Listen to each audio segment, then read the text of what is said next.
Chapter 4. Moses answered, What if they do not believe me or listen to me and say, The Lord did not appear to you? Then the Lord said to him, What is that in your hand? A staff. He replied. The Lord said, Throw it on the ground. Moses threw it on the ground, and it became a snake, and he ran from it. Then the Lord said to him, Reach out your hand and take it by the tail. So Moses reached out and took hold of the snake, and it turned back into a staff in his hand. This, said the Lord, is so that they may believe that the Lord, the God of their fathers, the God of Abraham, the God of Isaac, and the God of Jacob, has appeared to you. Then the Lord said, Put your hand inside your cloak. So Moses put his hand into his cloak, and when he took it out, the skin was leprous. It had become as white as snow. Now put it back into your cloak, he said. So Moses put his hand back into his cloak, and when he took it out, it was restored, like the rest of his flesh. Then the Lord said, If they do not believe you, or pay attention to the first sign, they may believe the second. But if they do not believe these two signs, or listen to you, take some water from the Nile, and pour it on the dry ground. The water you take from the river will become blood on the ground. Moses said to the Lord, Pardon your servant, Lord. I have never been eloquent, neither in the past nor since you have spoken to your servant. I am slow of speech and tongue. The Lord said to him, Who gave human beings their mouths? Who makes them deaf or mute? Who gives them sight or makes them blind? Is it not I, the Lord? Now go. I will help you speak, and will teach you what to say. But Moses said, Pardon your servant, Lord. Please send someone else. Then the Lord's anger burned against Moses, and he said, What about your brother Aaron the Levite? I know he can speak well. He is already on his way to meet you, and he will be glad to see you. You shall speak to him and put words in his mouth. I will help both of you speak, and will teach you what to do. He will speak to the people for you, and it will be as if he were your mouth, and as if you were God to him. But take this staff in your hand, so you can perform the signs with it. Then Moses went back to Jethro his father-in-law, and said to him, Let me return to my own people in Egypt to see if any of them are still alive. Jethro said, Go, and I wish you well. Now the Lord had said to Moses in Midian, Go back to Egypt, for all those who wanted to kill you are dead. So Moses took his wife and sons, put them on a donkey, and started back to Egypt. And he took the staff of God in his hand. The Lord said to Moses, When you return to Egypt, see that you perform before Pharaoh all the wonders I have given you the power to do. But I will harden his heart, so that he will not let the people go. Then say to Pharaoh, This is what the Lord says. Israel is my firstborn son, and I told you, Let my son go, so he may worship me. But you refused to let him go, so I will kill your firstborn son. At a lodging place on the way, the Lord met Moses, and was about to kill him. But Zipporah took a flint knife, cut off her son's foreskin, and touched Moses' feet with it. Surely you are a bridegroom of blood to me, she said. So the Lord let him alone. At that time she said, Bridegroom of blood, referring to circumcision. The Lord said to Aaron, Go into the wilderness to meet Moses. So he met Moses at the mountain of God and kissed him. Then Moses told Aaron everything the Lord had sent him to say, and also about all the signs he had commanded him to perform. Moses and Aaron brought together all the elders of the Israelites, and Aaron told them everything the Lord had said to Moses. He also performed the signs before the people, and they believed. And when they heard that the Lord was concerned about them, and had seen their misery, they bowed down and worshipped. Chapter 5. Afterward, Moses and Aaron went to Pharaoh and said, This is what the Lord, the God of Israel, says. Let my people go, so that they may hold a festival to me in the wilderness. Pharaoh said, Who is the Lord that I should obey him and let Israel go?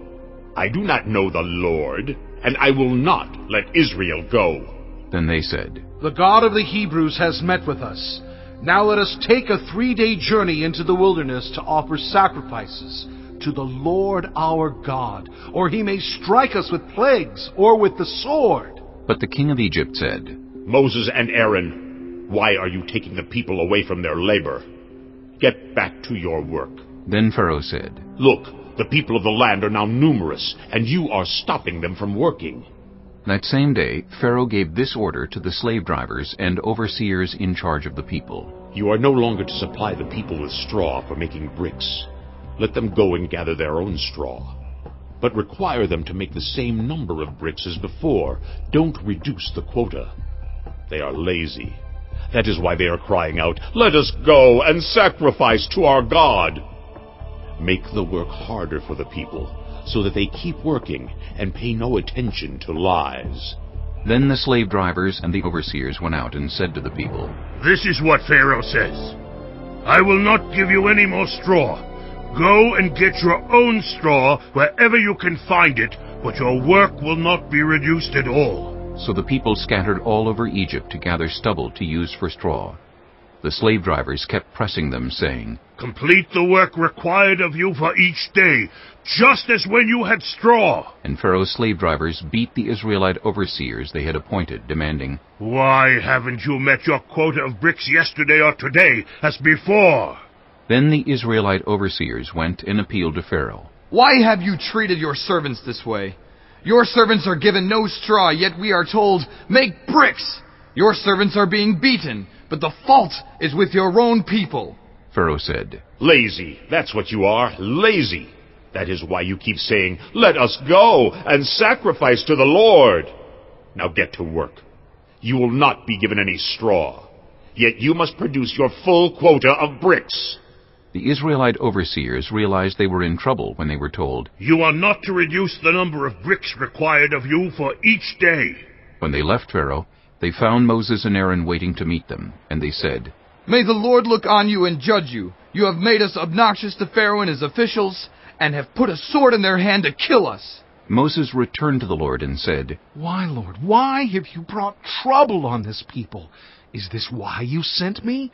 Ever since I went to Pharaoh to speak in your name, he has brought trouble on this people, and you have not rescued your people at all.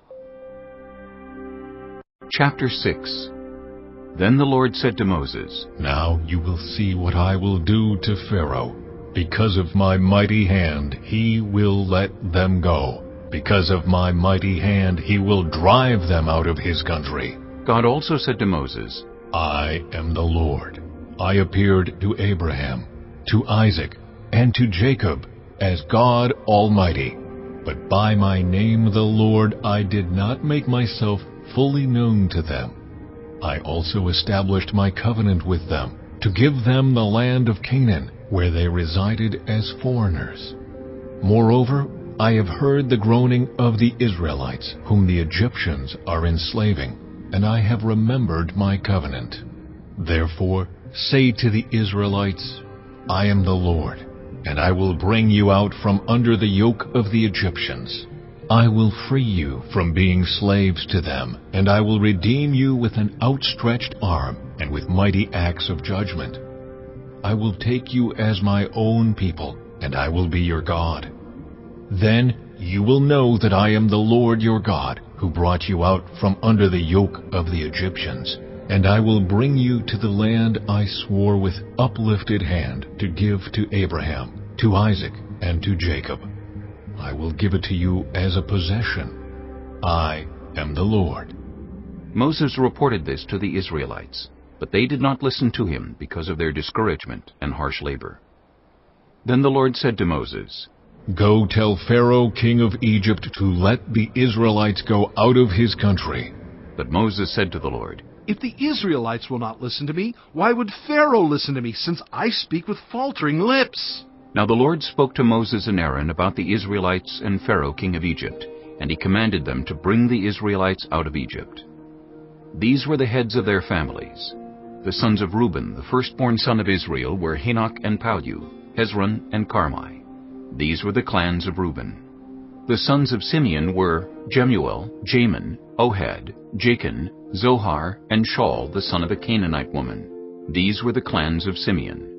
These were the names of the sons of Levi according to their records: Gershon, Kohath, and Merari.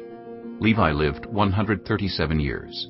The sons of Gershon by clans were Libni and Shimei. The sons of Kohath were Amram, Izhar, Hebron, and Uzziel. Kohath lived 133 years. The sons of Merari were Malai and Mushi. These were the clans of Levi according to their records. Amram married his father's sister Jochebed, who bore him Aaron and Moses. Amram lived 137 years. The sons of Izhar were Korah, chapter 45. Then Joseph could no longer control himself before all his attendants, and he cried out, "Have everyone leave my presence!" So there was no one with Joseph when he made himself known to his brothers. And he wept so loudly that the Egyptians heard him, and Pharaoh's household heard about it. Joseph said to his brothers, "I am Joseph! Is my father still living?" But his brothers were not able to answer him, because they were terrified at his presence. Then Joseph said to his brothers, "Come close to me." When they had done so, he said, "I am your brother Joseph, the one you sold into Egypt. And now, do not be distressed and do not be angry with yourselves for selling me here, because it was to save lives that God sent me ahead of you. For 2 years now there has been famine in the land, and for the next 5 years there will be no plowing and reaping. But God sent me ahead of you to preserve for you a remnant on earth, and to save your lives by a great deliverance. So then, it was not you who sent me here, but God. He made me father to Pharaoh, lord of his entire household and ruler of all Egypt. Now hurry back to my father and say to him, 'This is what your son Joseph says. God has made me lord of all Egypt. Come down to me. Don't delay. You shall live in the region of Goshen and be near me, you, your children and grandchildren, your flocks and herds, and all you have. I will provide for you there, because 5 years of famine are still to come. Otherwise you and your household and all who belong to you will become destitute. You can see for yourselves, and so can my brother Benjamin, that it is really I who am speaking to you. Tell my father about all the honor accorded me in Egypt, and about everything you have seen, and bring my father down here quickly.'" Then he threw his arms around his brother Benjamin and wept. And Benjamin embraced him weeping. And he kissed all his brothers and wept over them. Afterward, his brothers talked with him. When the news reached Pharaoh's palace that Joseph's brothers had come, Pharaoh and all his officials were pleased. Pharaoh said to Joseph, Tell your brothers, do this, load your animals and return to the land of Canaan, and bring your father and your families back to me. I will give you the best of the land of Egypt, and you can enjoy the fat of the land. You are also directed to tell them, do this, take some carts from Egypt for your children and your wives, and get your father and come. Never mind about your belongings, because the best of all Egypt will be yours. So the sons of Israel did this. Joseph gave them carts, as Pharaoh had commanded, and he also gave them provisions for their journey. To each of them he gave new clothing, but to Benjamin he gave 300 shekels of silver and 5 sets of clothes. And this is what he sent to his father, 10 donkeys loaded with the best things of Egypt, and 10 female donkeys loaded with grain and bread and other provisions for his journey. Then he sent his brothers away, and as they were leaving he said to them, Don't quarrel on the way. So they went up out of Egypt, and came to their father Jacob in the land of Canaan. They told him, Joseph is still alive. In fact, he is ruler of all Egypt. Jacob was stunned. He did not believe them. But when they told him everything Joseph had said to them, and when he saw the carts Joseph had sent to carry him back, the spirit of their father Jacob revived. And Israel said, I'm convinced. My son Joseph is still alive. I will go and see him before I die.